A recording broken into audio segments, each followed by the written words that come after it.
The key to all of this is the data shows you exactly where your money is going. There is no guessing. There is no having to add yourself. You know exactly where every single dime is going.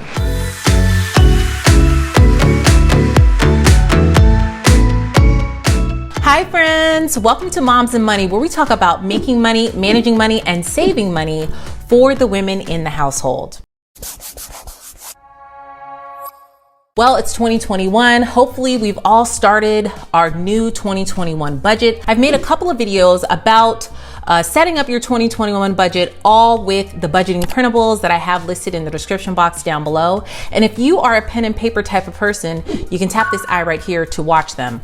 But if you're like me and you just prefer to use Excel, I'm gonna tell you what I do to roll over a new year. How do I start a new year? How do I save the files from last year? I don't create a whole new spreadsheet. I keep it all in the same one Excel file, and I'll show you what I'm talking about today.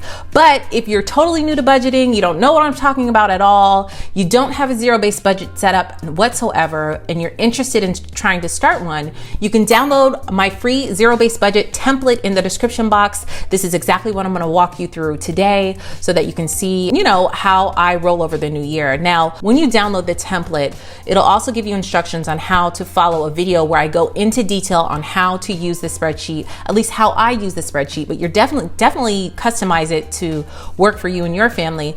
But if you need detailed instructions on how to use this spreadsheet effectively, all of that will be included when you download this budgeting Excel template for free. Okay, so let's get into Excel and see how we set up the new year. All right, friends, so when you download the zero-based budget template, it looks just like this. It's very blank.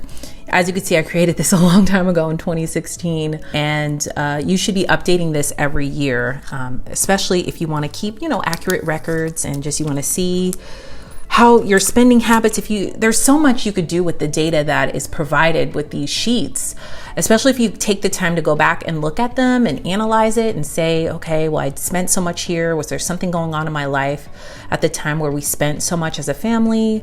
It's just so much that you can do. So your sheet should be full of numbers. The yellow tabs, of course, that is the amounts that you're putting in. You should know around how much you're going to make for the year with bonuses. And even if you have an irregular income, you just put an average in here, because you're always going to go back and put the actual numbers in. So you're going to see what you actually spent, what you actually made as far as income for the year, and see what you actually spent for expenses, which is down this part below for the year. Now your categories are going to look a lot different. Again, these are just random categories that I had put in here.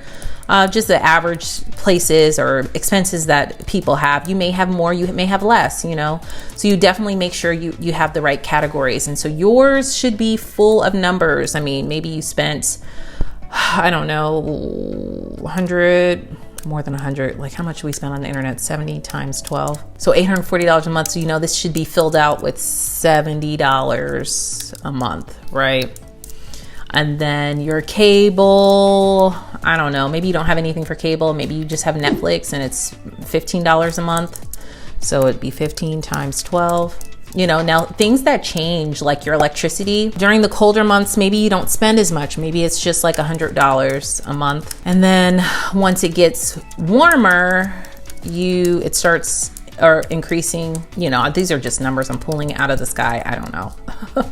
So maybe it starts going back down, but then around the holidays, it picks back up. Let's just say this is how much you have in here.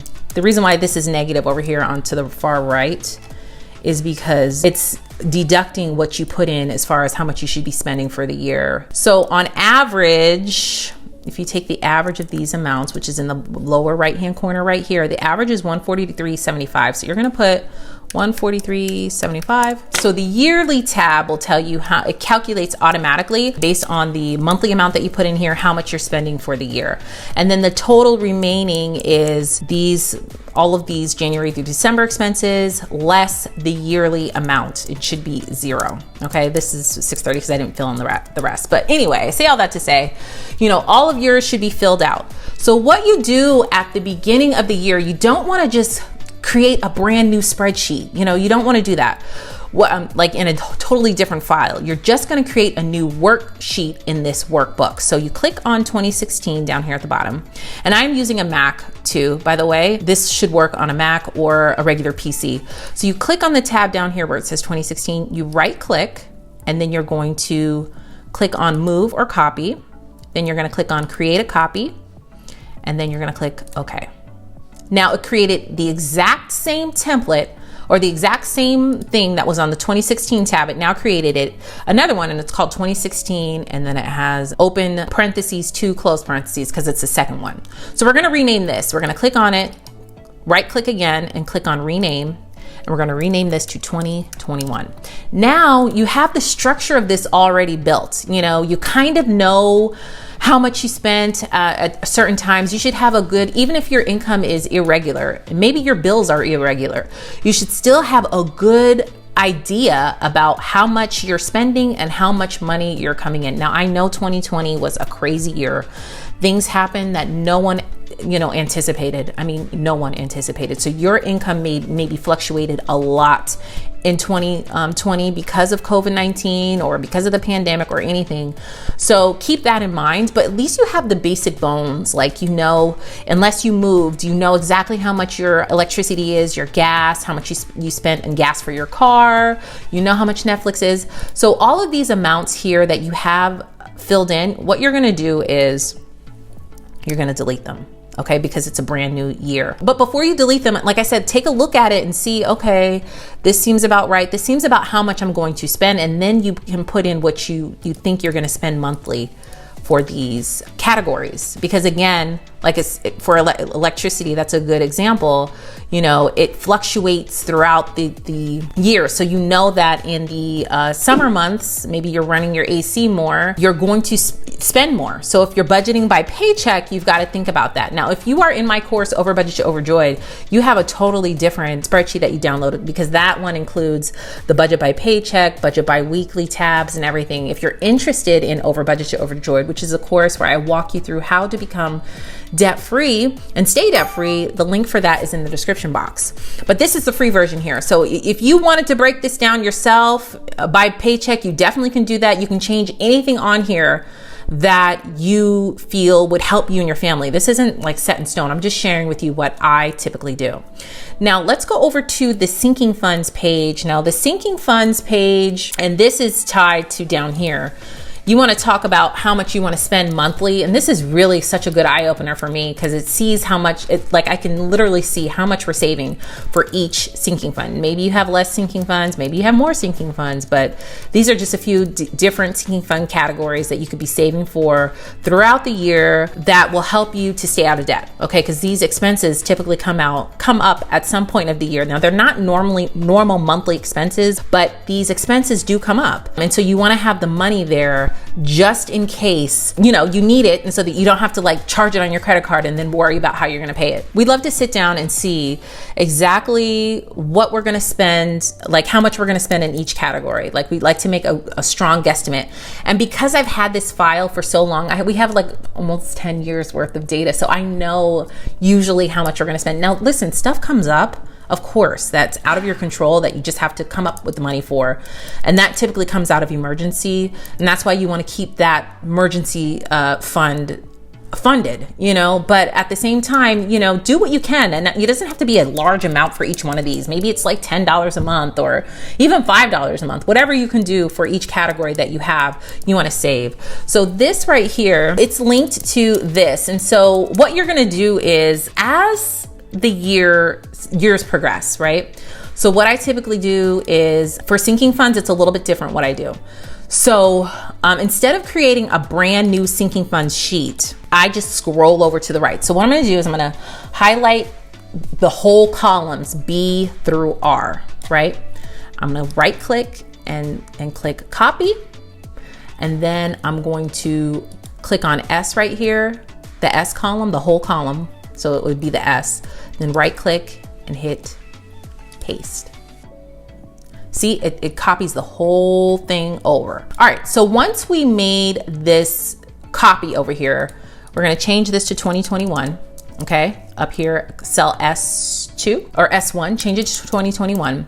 And now the beginning balance is going to be your remaining balance, right? So this cell right here needs to equal this cell, which is R3, right? You see how I did that? It's the equal sign and R3. Our beginning balance needs to be the remaining balance from the previous year, okay?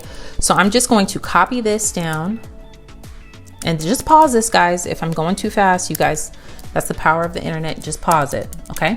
So now our beginning balance is what the remaining balance of each sinking from the previous year. So what we do is we have what the total amount that we saved that year in for each category.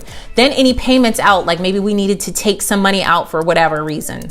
Because some of these get zeroed out at the beginning of the year. Like our homeowners association, we pay that every single year. We know exactly how much it's gonna be. We save for the exact amount and then we pay it and then we start over again. So that one's gonna be zeroed out. Car insurance has been fluctuating quite a bit, so you never know with that one. Car maintenance fluctuates. Our Avalon tax, which is something particular to Georgia, that pretty much stays the same. You know, a lot of these will fluctuate, like I said, throughout time. But some of them, like I said, the homeowners association, which is a hefty amount that we have to pay every year, instead of that coming out of our normal monthly budget, it will come out of the sinking fund. So anyway, the payments get deducted here. The difference, here's the difference, okay? This is just the total payments because your payment amount comes down here. And if you watch that other video, you know how this works. And then the difference is the total savings minus any payments that we had coming out. And then the remaining balance is the beginning balance plus anything that you saved minus any payments that came out. That's your remaining balance. And that's why the remaining balance is the beginning balance of the next year. Okay, just follow along, y'all. This is great data. And if you are an Excel junkie like myself, this feeds my Excel soul, you know. Now that we have those all saved for your beginning balance, now we're ready to hide the previous year. So now what we do is, I'm gonna scroll back all the way over here. We don't need this data right now. We don't need to see this right now, unless we're like looking into our past and like trying to figure out something. We don't really need to look at this. So I'm gonna highlight all of those columns, right click and hide. Now all we have is, we're looking at 2021. You know what you're gonna save for the year, right? So these need to be linked to the new file that we created for 2021. See, these are still like January through February, they're still linked through to the 2016 tab down below, because you see what the formula says up here in the formula bar. So what I'm gonna do is I'm gonna click equal, then go to the 2021 tab and click here. Boom. So I'm gonna highlight, right click, copy, and then I'm going to paste this down. Right click, paste. And it should follow down. See, it goes down from C53, 54, you know it's working. Now, that's the only one you have to do in January, because the rest of the months are then piggybacking off of the previous month. So you don't have to copy and paste every month, it's just that one month. So now we are set up and ready. Our sinking funds are ready for 2021. Any payments that we have, let's see, our homeowners association, I think it's due by March 1st. So we would put that payment in at that time.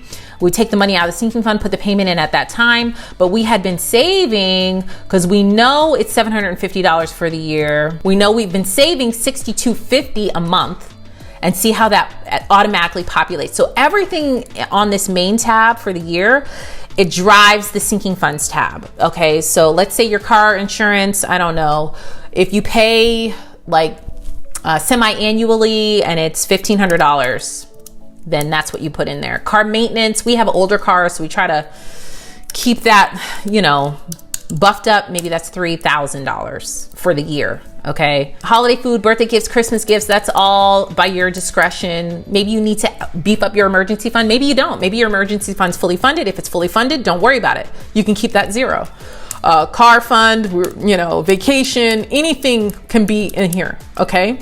So whatever you put in here, it drives this. So this is a good example so you could see how it works. Is for the homeowners association, we paid that in February, but we're still gonna keep putting that $62.50 in because we're saving for the next year, right? And then when we paid it, we put the payment in here. It doesn't come out of our monthly budget here. It comes out of here.